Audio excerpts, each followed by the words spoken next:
Méditation du 8 avril. Déraciner l'égoïsme. Gardez-vous du levain des pharisiens qui est l'hypocrisie. Luc 12, verset 1. L'hypocrisie des pharisiens était le produit de leur égoïsme. Ils n'avaient qu'une seule préoccupation, leur propre gloire. Les disciples eux-mêmes, qui apparemment avaient tout quitté pour l'amour de Jésus, n'avaient cessé dans leur cœur d'aspirer à de grandes choses pour eux-mêmes. Si l'on permet au levain d'achever son action, il produit la corruption et la pourriture. De même, l'égoïsme, s'il est cultivé, souille l'âme et cause sa ruine. Ce péché subtil et trompeur est très répandu encore aujourd'hui parmi les disciples de notre Seigneur. Le service que nous offrons au Christ, notre communion les uns avec les autres, sont si souvent gâchés par le secret désir de glorifier le moi. Il importe donc de rappeler aux disciples eux-mêmes les paroles du Christ. Gardez-vous attentivement du levain des pharisiens. Seule la puissance de Dieu peut bannir l'égoïsme et l'hypocrisie. Extrait du livre Jésus-Christ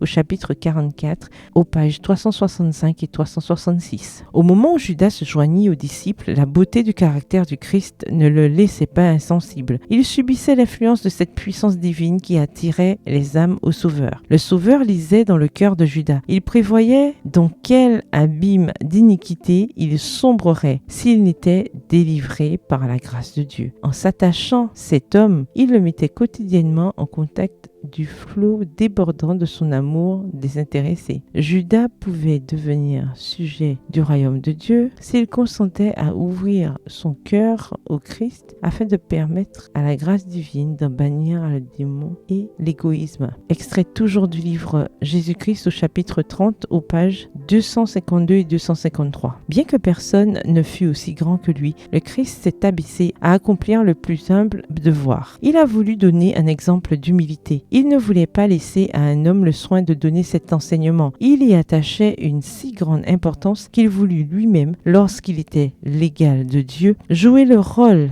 de serviteur auprès de ses disciples. Alors que se disputait la première place, lui devant qui tout genou fléchira et que les anges glorieux s'estiment heureux de pouvoir servir, il s'inclina pour laver les pieds de ceux qu'il appelait leur Seigneur. Il lava même les pieds du traître. Sa vie entière fut gouvernée par la loi du service. Il se mit au service de tous. C'est ainsi qu'il mit en pratique la loi de Dieu et montra par son exemple comment nous devons lui obéir. Extrait toujours du livre Jésus-Christ au chapitre 71 aux pages 592 et 593. Bonne soirée, que l'Éternel vous bénisse.